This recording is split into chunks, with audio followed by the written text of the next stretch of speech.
अस्सलाम वालेकुम dear students. हम पढ़ रहे हैं 9th केमिस्ट्री, जिसमें हम समझ रहे हैं chapter number 1 fundamentals of chemistry से रिलेटेड बहुत अहम कॉन्सेप्ट्स। अपनी प्रीवियस वीडियो में हमने एलिमेंट, कंपाउंड और मिक्सचर से रिलेटेड बहुत सी मालूमात हासिल की। आइए एक नज़र इनके कंपैरिजन पे भी डालते हैं। तो स्टूडेंट्स, सबसे पहला पॉइंट जो हम रिकॉल कर रहे हैं वो है element is a substance which is made up of similar atoms and exist naturally। हमने ये पढ़ा था कि जो एलिमेंट है वो केमिकल सब्सटेंस की वो टाइप है जो कि सिंगुलर कॉम्पोजिशन और फंडामेंटल कॉम्पोजिशन में पाई जाती है। इसमें एटम्स सिमिलर होते हैं और ये नेचुरली एग्जिस्ट करते हैं, कुदरत में खुद ब खुद पाए जाते हैं। इसी के साथ अगर हम कंपेयर करें कंपाउंड को, तो compounds are formed by the chemical combinations of atoms of different elements या सिमिलर एलिमेंट्स। तो जब हम बात करते हैं कंपाउंड की, तो ये बात हमें मालूम है कि एलिमेंट और एलिमेंट आपस में इस तरह मिलते हैं कि इनकी कॉम्पोजिशन तब्दील हो जाती है और एक यूनिक प्रॉपर्टीज के साथ एक न्यू सब्सटेंस हमारे सामने आती है। और अगर कंपाउंड और एलिमेंट के साथ हम कंपेयर करें मिक्सचर्स को, तो ये सिर्फ और सिर्फ फिजिकल इंटरमिंगलिंग यानी फिजिकल इंटरमिक्सिंग से बनते हैं। आइए सेकंड पॉइंट देखते हैं एलिमेंट, कंपाउंड और मिक्सचर का। Each element show unique properties due to the similarity of atoms. यहाँ पे ये बात भी बहुत अहम है कि हर एलिमेंट अपनी इंडिविजुअल प्रॉपर्टीज शो करता है, ख्वाह वो फिजिकल हो या केमिकल हो। ये डिपेंड करता है उसके सॉलिड, लिक्विड और गैसियस नेचर पे या फिर मेटल, नॉन मेटल और मेटोलॉइड कैरेक्टर पे। अब जैसे सोडियम एक मेटल है, इसकी प्रॉपर्टीज डिफरेंट होंगी कार्बन से जो कि एक नॉन मेटल है। और अगर यही पॉइंट हम कंपाउंड को लेके डिस्कस करें, तो components of compound can change their properties by forming new substance with new properties. और अगर मिक्सचर की बात करें, तो components of mixture retain their properties in the mixture.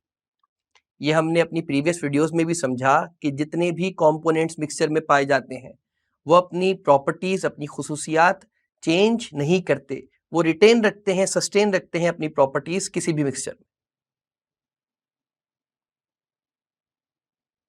अगर हम थर्ड पॉइंट की बात करते हैं, तो each element has fixed atomic number value of its atoms. यहां पे भी ये बात रिकॉल करते चलें कि जो एलिमेंट्स हैं इनमें एटम्स पाए जाते हैं और एटम्स के न्यूक्लियस में जो प्रोटॉन्स की तादाद होती है उसे हम कहते हैं एटॉमिक नंबर। तो यहाँ यही बात लिखी है कि किसी भी एलिमेंट में जो एटॉमिक नंबर होता है वो फिक्स होता है, उसकी वैल्यू तब्दील नहीं होती। Compounds have fix proportion by mass. मतलब अगर मेरे पास मुझे वाटर कंपोज करना है, तो H2O की कॉम्पोजिशन में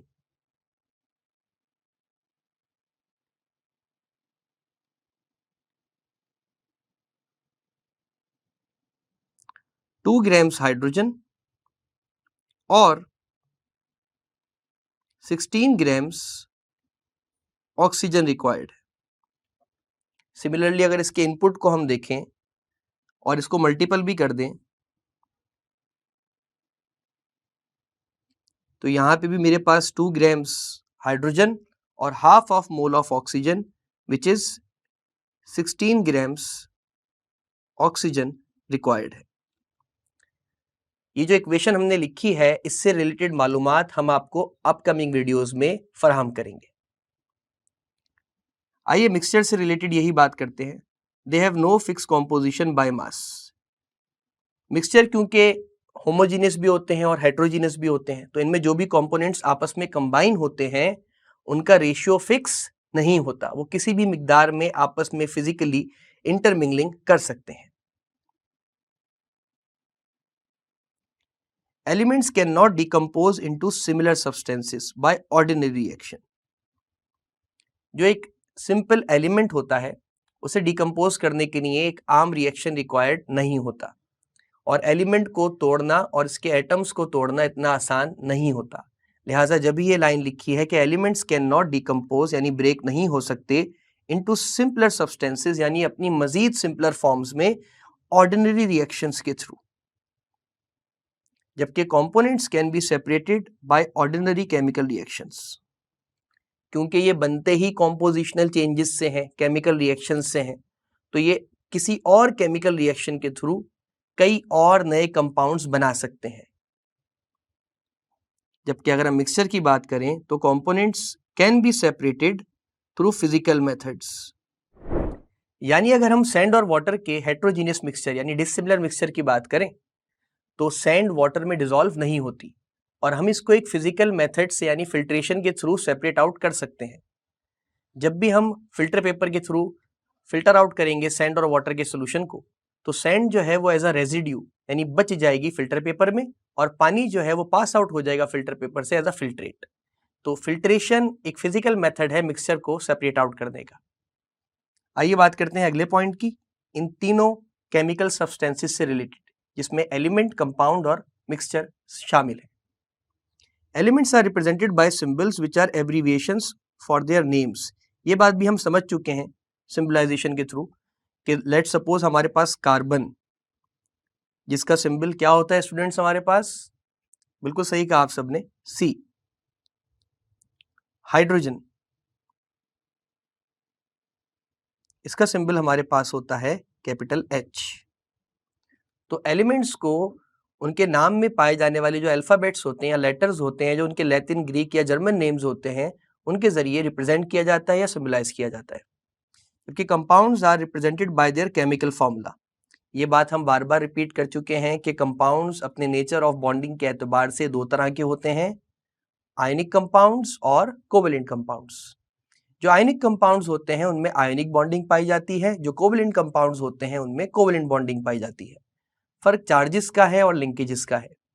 तो इन सब को इनके केमिकल फॉर्मूले से रिप्रेजेंट किया जाता है। जैसे कि हमने वाटर का केमिकल फॉर्मूला पढ़ा H2O, कार्बन डाइऑक्साइड का केमिकल फॉर्मूला हम सब ने पढ़ा CO2। तो जितने भी कंपाउंड्स हैं जो कॉम्पोजिशनल चेंज या एनर्जी चेंज से फॉर्म होते हैं वो हमारे पास केमिकल फॉर्मूले से रिप्रेजेंट किए जाते हैं। They are not represented by chemical formula. Definitely जो मिक्सचर है उसको हम किसी रिस्पेक्टिव केमिकल फॉर्मूला से रिप्रेजेंट नहीं करते। लेट सपोज मैं बात करता हूं एक मिक्सचर की जो कि है एयर। हम कहते हैं एयर है मिक्सचर ऑफ गैसेस।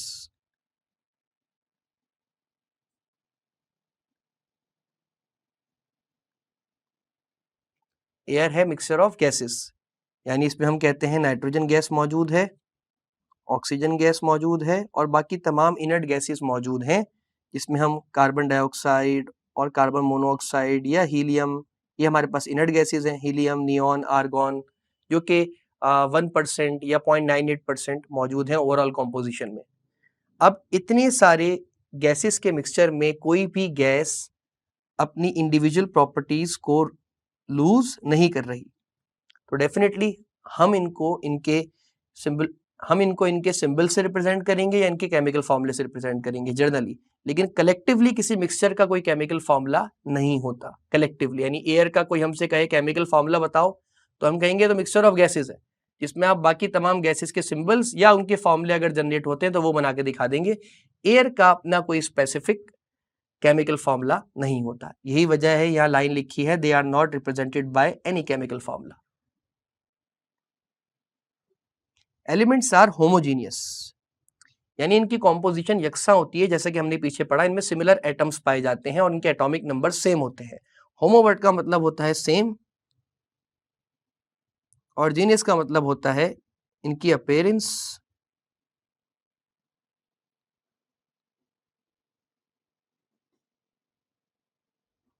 या इनकी विजिबिलिटी। तो ये क्योंकि यकसा होते हैं लिहाजा हम कहते हैं elements are homogeneous. Compounds are homogeneous as well, यानी इनमें जो हमारे पास आयॉन्स पाए जाते हैं या आइंस पाए जाते हैं या मॉलिक्यूल्स पाए जाते हैं जो कि कंपाउंड्स के अंदर कोवेलेंट बॉन्डिंग या आयनिक बॉन्डिंग की वजह से होते हैं, तो डेफिनेटली ये भी दिखने में यकसा होते हैं। मैं एक बड़ी सादा सी एग्जांपल देता हूं आपको। अगर मैं बात कर रहा हूं सोडियम क्लोराइड की, जो कि एक आयनिक कंपाउंड है जिसे हम टेबल सॉल्ट भी कहते हैं, आइए आपको बॉन्डिंग के चैप्टर से रिलेटेड एक छोटी सी झलक दिखाते हैं। ये कॉन्सेप्ट्स हम इन डिटेल अपने अपकमिंग लेक्चर वीडियोस में पढ़ेंगे, लेकिन फिलहाल हम सोडियम क्लोराइड को देख रहे हैं कि ये होमोजीनियस कैसे होते हैं। तो लेट सपोज मेरे पास सोडियम क्लोराइड में Na पॉजिटिव आयन मौजूद है, Na पॉजिटिव आयन मौजूद है, Na पॉजिटिव आयन मौजूद है और Na पॉजिटिव आयन मौजूद है। आप सब सोच रहे होंगे ये मैं इस पैटर्न में क्यों लिख रहा हूँ, ताकि आपको यकसानियत यानी होमोजीनियस नेचर दिखा सकूं। फिर मैंने बराबर में लिख दिया Cl negative, Cl negative, Cl negative and Cl negative. अब हम इनको आपस में कनेक्ट करके दिखाते हैं आपको कि ये होमोजीनियस किस तरह है। हर पॉजिटिव सेंटर नेगेटिव सेंटर को अट्रैक्ट करता है, हर नेगेटिव सेंटर पॉजिटिव सेंटर को अट्रैक्ट करता है, हर पॉजिटिव सेंटर नेगेटिव सेंटर को अट्रैक्ट करता है, और इसी तरह ये मामला चलता रहता है और हमारे पास एक ज्योमेट्रिकल शेप आ जाता है। जी जनाब, अच्छा लगा ये जादू आप सबको? तो ये बातें आपने जहन में रखनी हैं कि जो चीज़ें हम अभी फ़िलहाल आपको एक्सप्लेन कर रहे हैं वो आने वाले कुछ टॉपिक्स में बहुत तफसीलन समझाई जाएंगी। तो डेफिनेटली ये पॉइंट भी आपको उम्मीद है बड़ी आसानी से समझ आया होगा। आइए मिक्सचर से रिलेटेड ये बात करते हैं। दे आर होमोजीनियस यानी same in appearance as well as heterogeneous यानी ये डिसिमिलर इन अपीयरेंस भी होते हैं। जैसे कि बार बार हम एक बात कहते हैं कि सॉल्ट एंड वाटर को अगर आपस में मिक्स किया जाए और इनका मिक्सचर बनाया जाए तो वो मिक्सचर होमोजीनियस होता है, यानी वो कहलाता है सॉल्यूशन। मैंने शॉर्ट टर्म में यहाँ होमो लिख दिया, इसका मतलब ये होमोजीनियस ही। और अगर सैंड और वाटर को आपस में मिलाया जाए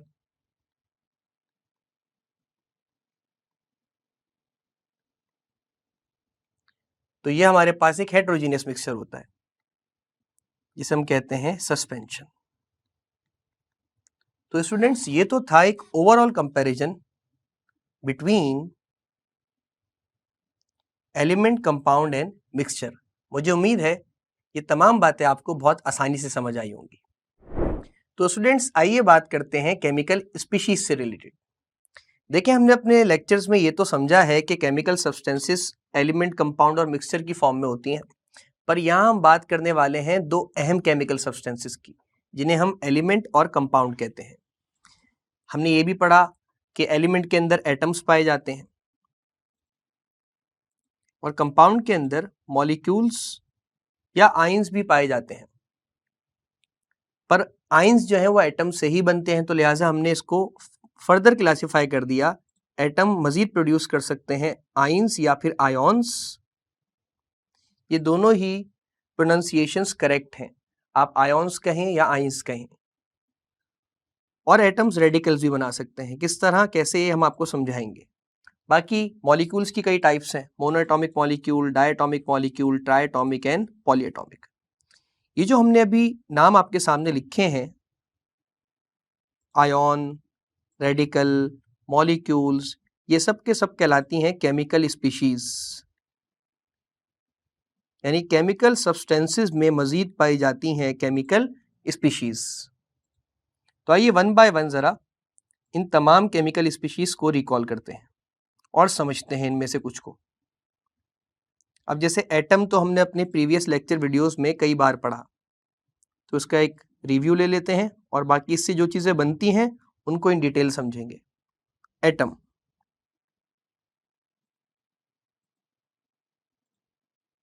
एटम एक फंडामेंटल पार्टिकल है, हमें पता है ये बात। वर्ड एटमस से निकला है जिसका मतलब है इंडिविजिबल, यानी मजीद जिसे तोड़ा नहीं जा सकता, पर ये टूट चुका है। आइए देखते हैं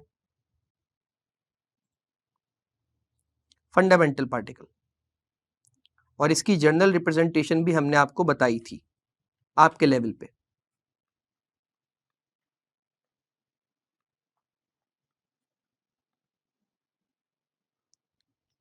ये हमारे पास है न्यूक्लियस और ये हमारे पास एक जनरल रिप्रेजेंटेशन में एटम का शेल।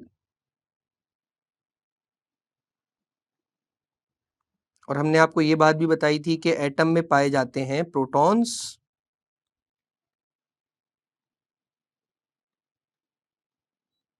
And neutrons. और इन प्रोटॉन्स और न्यूट्रॉन्स को हम कलेक्टिवली न्यूक्लियॉन्स भी कहते हैं। भाई हम पाकिस्तान में रहते हैं, पाकिस्तानी कहलाते हैं, तो कोई न्यूक्लियस के अंदर पाया जाएगा तो न्यूक्लियस्तानी तो नहीं कहलाएगा, क्या कहलाएगा भाई? न्यूक्लियॉन्स कहलाएगा। तो प्रोटॉन और न्यूट्रॉन इंडिविजुअली क्या कहलाते हैं और कलेक्टिवली भी क्या कहलाते हैं? न्यूक्लियॉन्स।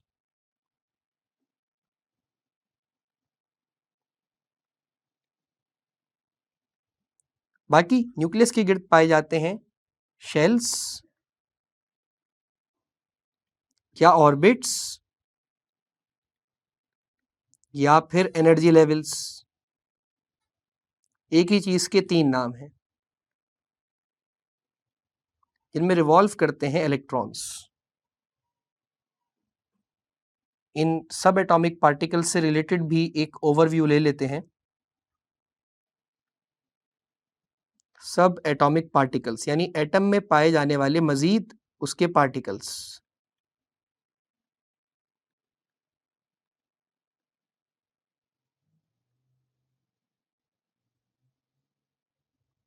अगर हम प्रोटॉन्स की बात करें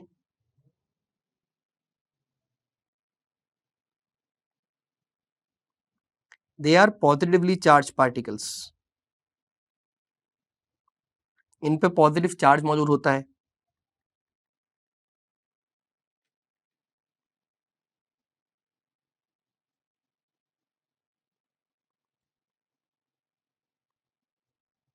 which are present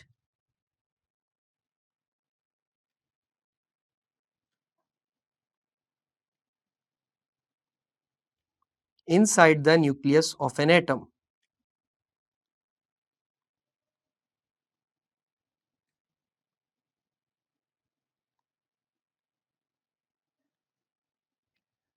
इसी के साथ साथ अगर हम न्यूट्रॉन्स की बात करें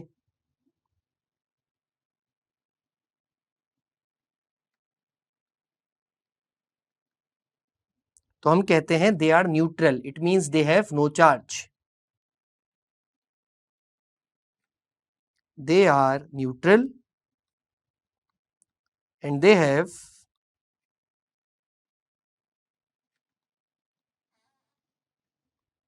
no charge, which are also present inside the nucleus of an atom.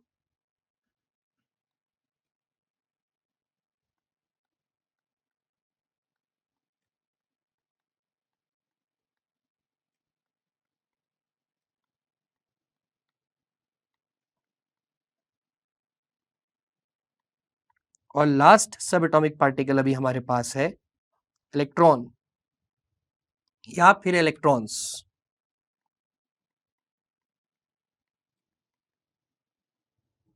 They are negatively charge particles. इन पे यूनिट चार्ज माइनस होता है, नेगेटिवली चार्ज होते हैं ये।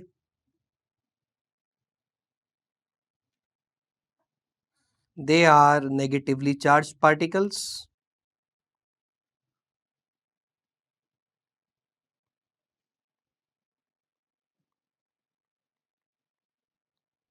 which revolve around the nucleus of an atom, जो घूमते हैं, तवाफ करते हैं न्यूक्लियस का। which revolve around the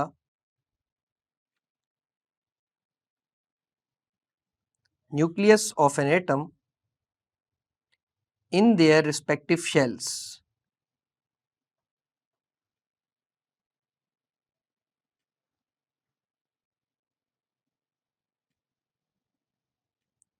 ये शेल एक नहीं होता, ये बहुत सारे हो सकते हैं और न्यूक्लियस से दूर जाते रहते हैं। तो मुझे उम्मीद है ये एक सादा सा रिव्यू और ओवरव्यू आपको एटम से रिलेटेड बहुत आसानी से समझ आया होगा। देखिए हम केमिकल स्पीशीज की बात कर रहे थे, हमने एटम को रिकॉल कर लिया। हमने ये बताया कि एटम एक फंडामेंटल पार्टिकल है जो कि इंडिविजिबल है अपने नाम के तहत। इसमें न्यूक्लियस पाया जाता है जिसमें प्रोटॉन्स और न्यूट्रॉन्स पाए जाते हैं जिन्हें न्यूक्लियॉन्स कहते हैं। न्यूक्लियस के गिर्द शेल्स होते हैं जिनमें इलेक्ट्रॉन्स रिवॉल्व करते हैं और फिर प्रोटॉन्स पॉजिटिवली चार्ज होते हैं, इलेक्ट्रॉन्स नेगेटिवली चार्ज होते हैं और न्यूट्रॉन पे कोई चार्ज नहीं होता। पर अब अगला सवाल ये है कि केमिकल स्पीशीज के तहत एटम आयन या आइंस और रेडिकल में कन्वर्ट कैसे होता है।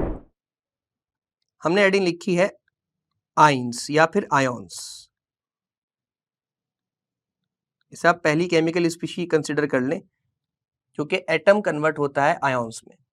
कैसे, आइए देखते हैं। दे आर चार्ज पार्टिकल्स, इन पे चार्ज होता है definitely. They are charge particles. अच्छा जनाब, मजीद क्या मालूमात हासिल करनी है, आइए देखते हैं। Which are formed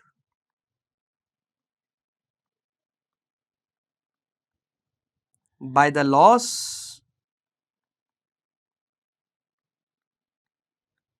and gain of electrons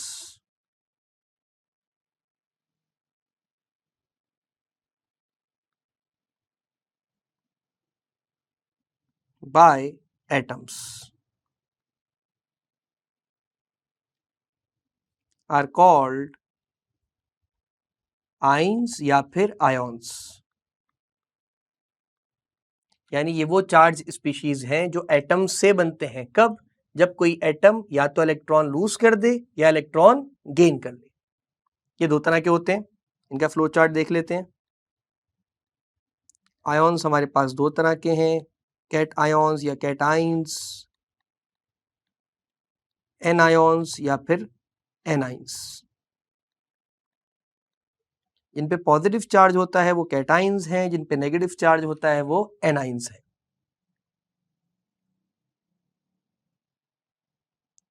आइए जरा कैटाइंस और एनाइंस की स्पेसिफिक डेफिनेशन भी देख लेते हैं और कुछ एग्जांपल्स भी देख लेते हैं। Cations,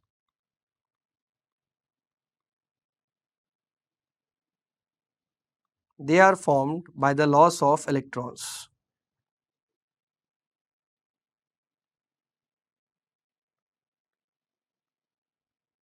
By the loss of electrons from atoms.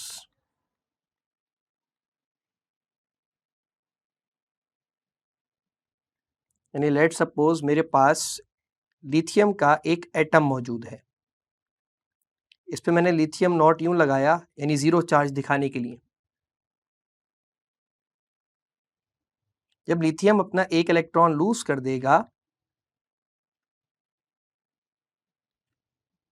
तो इस पे चार्ज आ जाएगा +1, तो ये बन जाएगा लिथियम आयन। क्योंकि पॉजिटिव चार्ज आया है तो कहलाएगा लिथियम का कैटाइन। और ये वाली कैलकुलेशंस हमने अपनी प्रीवियस वीडियोस में की हैं कि चार्ज कैसे आता है। मैं एक क्विक रिव्यू दे रहा हूँ कि लिथियम का एटॉमिक नंबर 3 है, तो इसमें प्रोटॉन्स भी 3 हैं, इलेक्ट्रॉन्स भी 3 हैं। +3 -3 एक दूसरे को कैंसिल कर देंगे तो एटम पे ओवरऑल कोई चार्ज नहीं होगा। पर क्योंकि लिथियम ने एक इलेक्ट्रॉन लूज कर दिया तो प्रोटॉन्स तो 3 ही रहे इसमें, पर इलेक्ट्रॉन्स 2 हो गए। n+3 और -2 जब एक दूसरे को कैंसिल आउट करेंगे, यानी सब्ट्रैक्ट होंगे, तो चार्ज आएगा +1। यही वजह है कि लिथियम एटम इलेक्ट्रॉन लूज करने की वजह से या लॉस ऑफ इलेक्ट्रॉन की वजह से लिथियम कैटाइन में कन्वर्ट हो गया। तो ये कॉन्सेप्ट आपने हमेशा जहन में रखना है केमिस्ट्री पढ़ते हुए। कोई भी एटम या कोई भी केमिकल सब्सटेंस जब इलेक्ट्रॉन लूज कर देगी तो उस पर हमेशा पॉजिटिव चार्ज आएगा, क्योंकि इलेक्ट्रॉन की डेफिशिएंसी हो जाएगी उसमें। और जितने इलेक्ट्रॉन्स लूज करेगी उतने ही टाइम्स पॉजिटिव चार्ज आएगा। और वो स्पीशी अब एटम नहीं या कोई केमिकल सब्सटेंस नहीं कहलाएगी, बल्कि कहलाएगी आयन या फिर आइन। अगर पॉजिटिव चार्ज आ रहा है तो कैटाइन। आइए एक और एग्जांपल देख लेते हैं, सॉरी एक और टाइप देख लेते हैं एनाइंस, आइन की। They are formed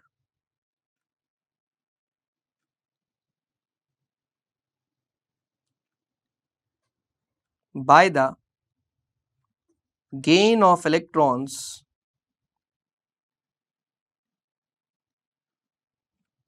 in the last shells, in the last respective shells, यानी जिसका जो शेल है of atoms।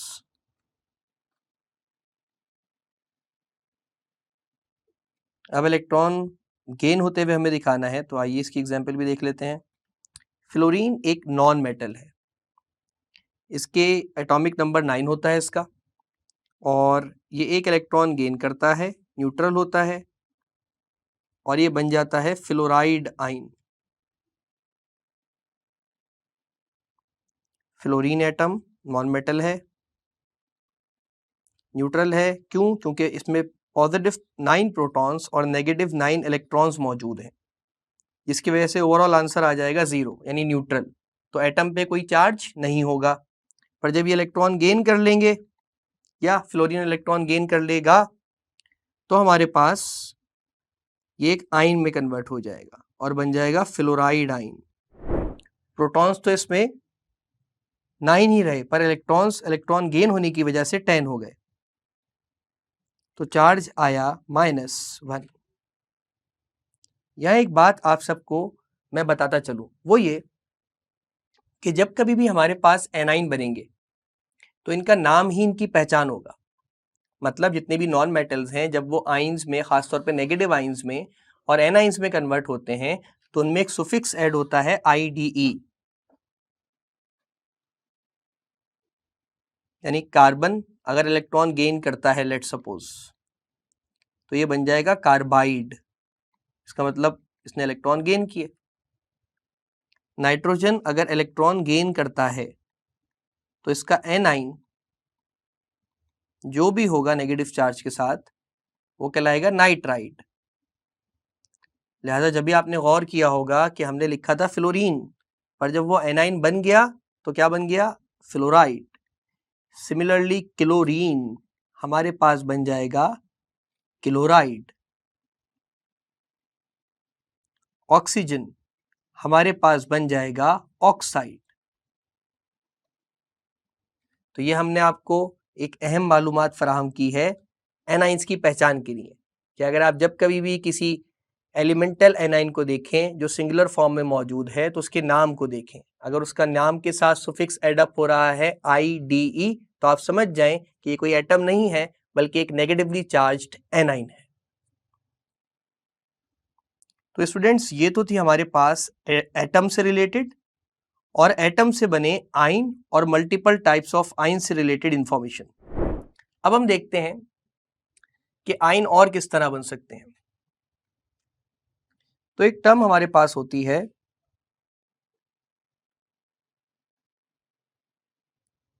हेट्रोलाइटिक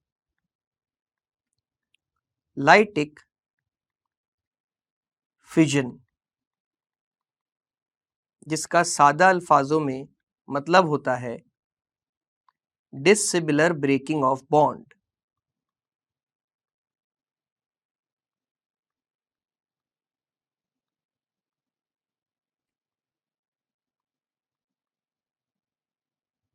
तो ऐसे कंपाउंड जिनमें कोवेलेंट बॉन्डिंग पाई जाती है, अगर उनमें डिसिमिलर ब्रेकिंग ऑफ बॉन्ड हो जाए तो भी हमारे पास आइंस बनते हैं, कैटाइंस एंड एनाइंस। आइए देखते हैं।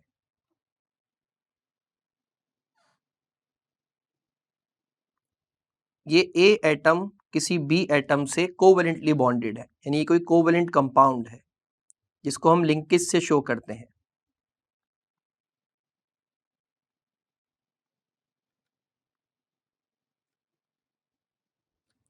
और कोवेलेंट कंपाउंड में जो बॉन्डिंग होती है वो कोवेलेंट बॉन्डिंग होती है। ये हमने अपनी प्रीवियस वीडियोस में बार बार सुना है और समझा है, जिसमें लिंकेजेस और कनेक्शंस पाए जाते हैं।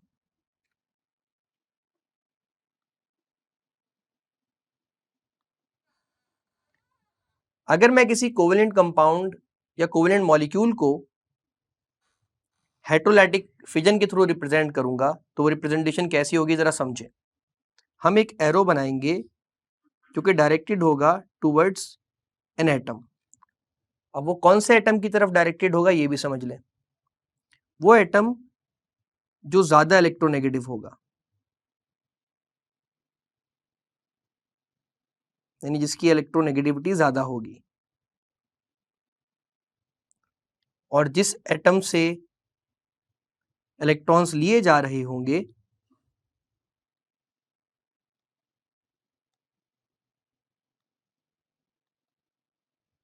वो लेस इलेक्ट्रोनेगेटिव होगा।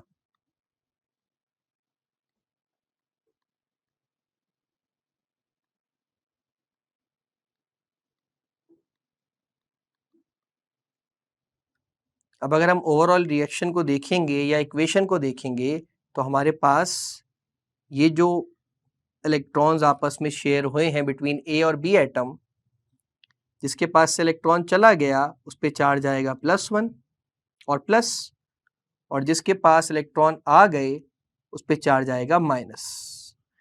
तो किसी कोवेलेंट कंपाउंड में हेटेरोलाइटिक फिजन की मदद से आपके पास कैटाइंस और एनाइंस बनते हैं, और उसकी वजह होती है दोनों एटम्स के दरमियान पाए जाने वाला इलेक्ट्रोनेगेटिव नेचर। जो ज़्यादा इलेक्ट्रोनेगेटिव होगा वो इलेक्ट्रॉन्स अपने साथ ले जाएगा, और जो एटम कम इलेक्ट्रोनेगेटिव होगा वो इलेक्ट्रॉन लूज कर देगा।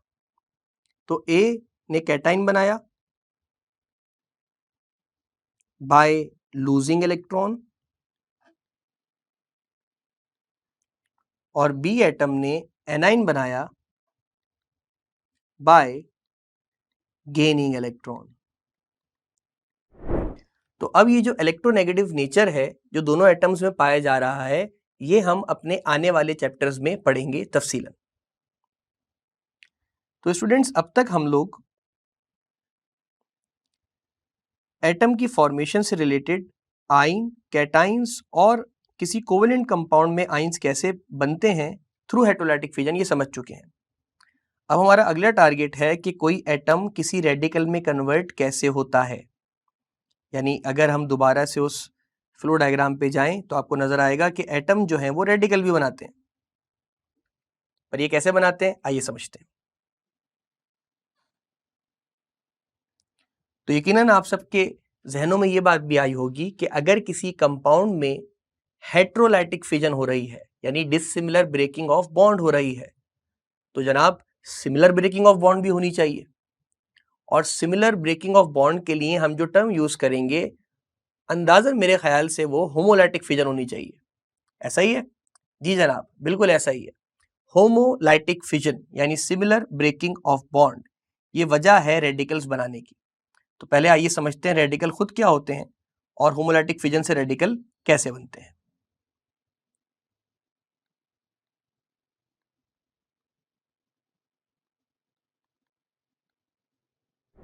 रेडिकल के पास वैलेंस शेल में या लास्ट शेल में ऑड इलेक्ट्रॉन्स कैसे पाए जाएंगे, आइए समझते हैं। होमोलाइटिक फिजन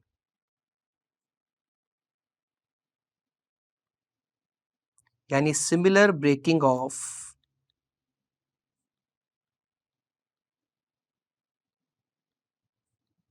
बॉन्ड, ये भी डेफिनेटली हम किसी कोवेलेंट कंपाउंड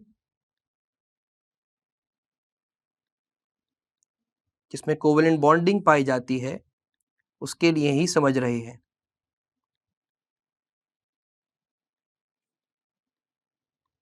तो लेट सपोज मेरे पास दो एटम्स हैं ए और ए,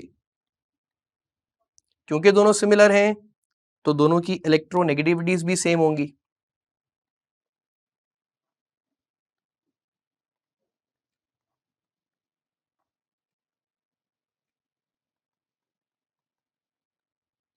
इस सेम इलेक्ट्रोनेगेटिव नेचर की वजह से जब इनके दरमियान बॉन्ड ब्रेक होगा तो वो सिमिलर पैटर्न पे होगा। मतलब अब जो हम यहाँ एरोज रिप्रेजेंट करेंगे वो हाफ एरोज होंगे, जो इस बात को एक्सप्लेन कर रहे होंगे या रिप्रेजेंट कर रहे होंगे कि इन्होंने अपना अपना इलेक्ट्रॉन वापस ले लिया, और यहां आ जाएगा ए डॉट प्लस ए डॉट। यहां पे डॉट जो है वो इन इलेक्ट्रॉन्स को रिप्रेजेंट कर रहा है जो लास्ट शेल में मौजूद है, और यकीनन 1 एक ऑड नंबर है। तो लिहाजा होमोलाइटिक फिजन के जरिए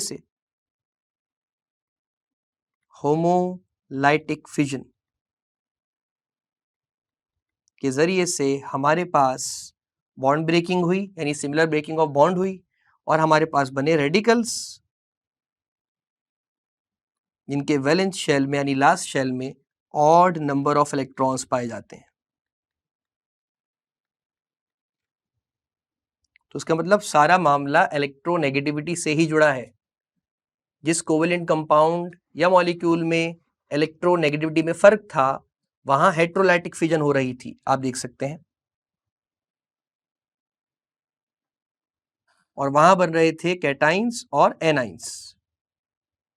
जबकि रेडिकल्स की फॉर्मेशन में आपके पास होमोलाइटिक फिजन होती है, और जहां पे इलेक्ट्रोनेगेटिविटी डिफरेंस जीरो होता है, यानी फर्क जीरो होता है। जब भी उसकी वजह यह है कि दोनों एटम्स की इलेक्ट्रोनेगेटिविटी सेम होती है, और आपके पास बनते हैं रेडिकल्स जिनमें पाए जाते हैं ऑड नंबर ऑफ इलेक्ट्रॉन्स। तो अब तक फ्लो चार्ट को देखते हुए हम एटम, आइंस, इनकी टाइप्स और रेडिकल्स को समझ चुके हैं। अब बारी है कंपाउंड्स को समझने की,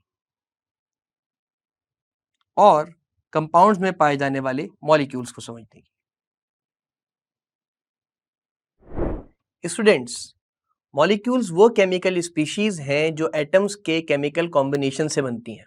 मतलब जब एटम्स आपस में केमिकल रिएक्शन करते हैं तो मॉलिक्यूल बनते हैं। पर मॉलिक्यूल्स की भी कई टाइप्स हैं जो नंबर ऑफ क्वांटिटी और नेचर ऑफ सिमिलैरिटी के एतबार से कैटेगराइज की गई हैं।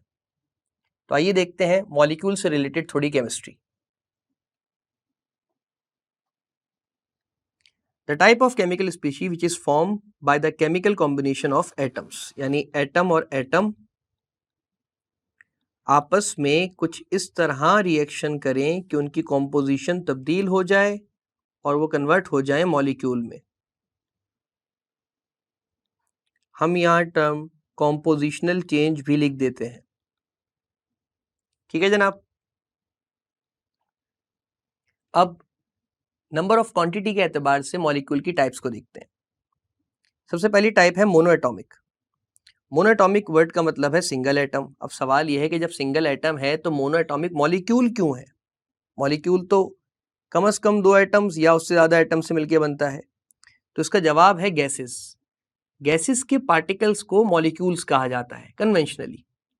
और हमारे पास ऐसी नोबल गैसेस हैं जो सिंगल एटम्स की फॉर्मेशन से बनती हैं, यानी सेम एटम्स की फॉर्मेशन से बनती हैं, जिसमें हमारे पास नोबल गैसेस शामिल हैं, जैसे हीलियम, नियॉन और आर्गन। तो लिहाजा मोनोएटॉमिक मॉलिक्यूल्स में इन गैसेस का नाम आता है। इसके बाद टर्म है डायटॉमिक मॉलिक्यूल। डाई वर्ड का मतलब होता है टू, ये प्रीफिक्स है। तो ऐसे मॉलिक्यूल्स जो दो एटम्स की कॉम्बिनेशन से बनते हैं उन्हें कहते हैं डायटॉमिक। जैसे आपको लिखा हुआ नजर आ रहा होगा H2। ये जो सबस्क्रिप्ट में हमारे पास 2 लिखा है, इसका मतलब यहाँ दो हाइड्रोजन के एटम्स मौजूद हैं। N2 ये भी डायटॉमिक मॉलिक्यूल है, और O2 क्योंकि ऑक्सीजन गैस है और ये भी डायटॉमिक मॉलिक्यूल है। इसी के साथ ट्राइएटॉमिक मॉलिक्यूल। ट्राई वर्ड का मतलब है 3। तो ऐसा मॉलिक्यूल जो 3 एटम्स की कॉम्बिनेशन से बनता है उसे कहते हैं ट्राइएटॉमिक मॉलिक्यूल। जैसे H2O, यहाँ दो हाइड्रोजन के एटम्स और एक ऑक्सीजन का एटम मौजूद है। CO2 एक कार्बन का एटम और दो ऑक्सीजन के एटम्स मौजूद हैं। और पॉली मतलब मल्टीपल। Poly means multiple. तो हमारे पास ऐसे मॉलिक्यूल्स जो मोर देन 3 एटम्स की कॉम्बिनेशन से बनते हैं उनके लिए हम टर्म यूज करते हैं पॉलीएटॉमिक मॉलिक्यूल्स। आइए देख भी लेते हैं। C6H12O6, यहाँ टोटल 24 एटम्स मौजूद हैं, मतलब 6 कार्बन के एटम्स, 12 हाइड्रोजन के एटम्स और 6 ऑक्सीजन के एटम्स। सिमिलरली C12H22O11 क्योंकि शुगर का फॉर्मूला है, यहाँ 12 कार्बन के एटम्स हैं, 22 हाइड्रोजन के एटम्स हैं और 11 ऑक्सीजन के एटम्स हैं। और CH3COOH यह है सिरका, जिसे कहते हैं विनेगर। यहाँ पर भी हमारे पास 2 कार्बन के एटम्स, 4 हाइड्रोजन के एटम्स और 2 ऑक्सीजन के एटम्स मौजूद हैं। तो आपको बात समझ आई होगी कि ऐसे मॉलिक्यूल्स जो मोर देन 3 एटम्स की कॉम्बिनेशन से बनते हैं उनके लिए या उन्हें कहा जाता है पॉलीएटॉमिक मॉलिक्यूल्स। आइए नेचर ऑफ सिमिलैरिटी से रिलेटेड भी मॉलिक्यूल्स की टाइप देख लेते हैं। अगर सिमिलर एटम्स हैं तो होमोएटॉमिक मॉलिक्यूल्स, यानी ऐसे मॉलिक्यूल जो सिमिलर एटम्स की कॉम्बिनेशन से बने हैं, जैसे H2, O2, N2, ये साथ साथ डायटॉमिक भी हैं और अपने नेचर ऑफ सिमिलरिटी के एतबार से क्योंकि सिमिलर हैं, होमोएटॉमिक एंड डायटॉमिक एज वेल। अगर बात करें हेटेरोएटॉमिक मॉलिक्यूल्स की, तो ऐसे मॉलिक्यूल्स डिसिमिलर एटम्स की कॉम्बिनेशन से बनते हैं,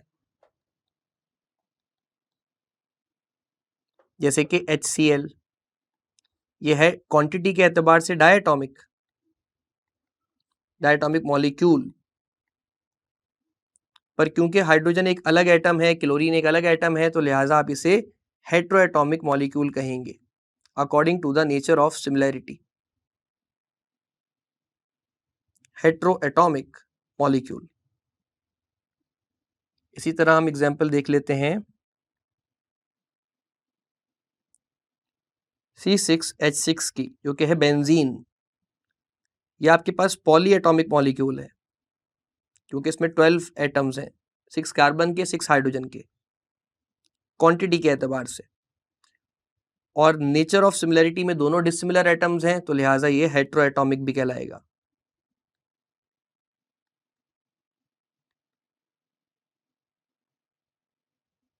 तो स्टूडेंट्स, ये तो थी मॉलिक्यूल्स और इसकी टाइप से रिलेटेड सारी इंफॉर्मेशन। मुझे उम्मीद है आज की इस लेक्चर वीडियो में जो हमारे सामने केमिकल स्पीशीज की फर्दर टाइप्स थी वो आपको बहुत आसानी से समझ आई होंगी, जिसमें आइंस, रेडिकल्स, मॉलिक्यूल्स, उनकी टाइप्स हमने समझने की कोशिश भी की। तो मैं मिलता हूं आपसे अपकमिंग वीडियोस में। जब तक के लिए keep understanding and exploring chemistry.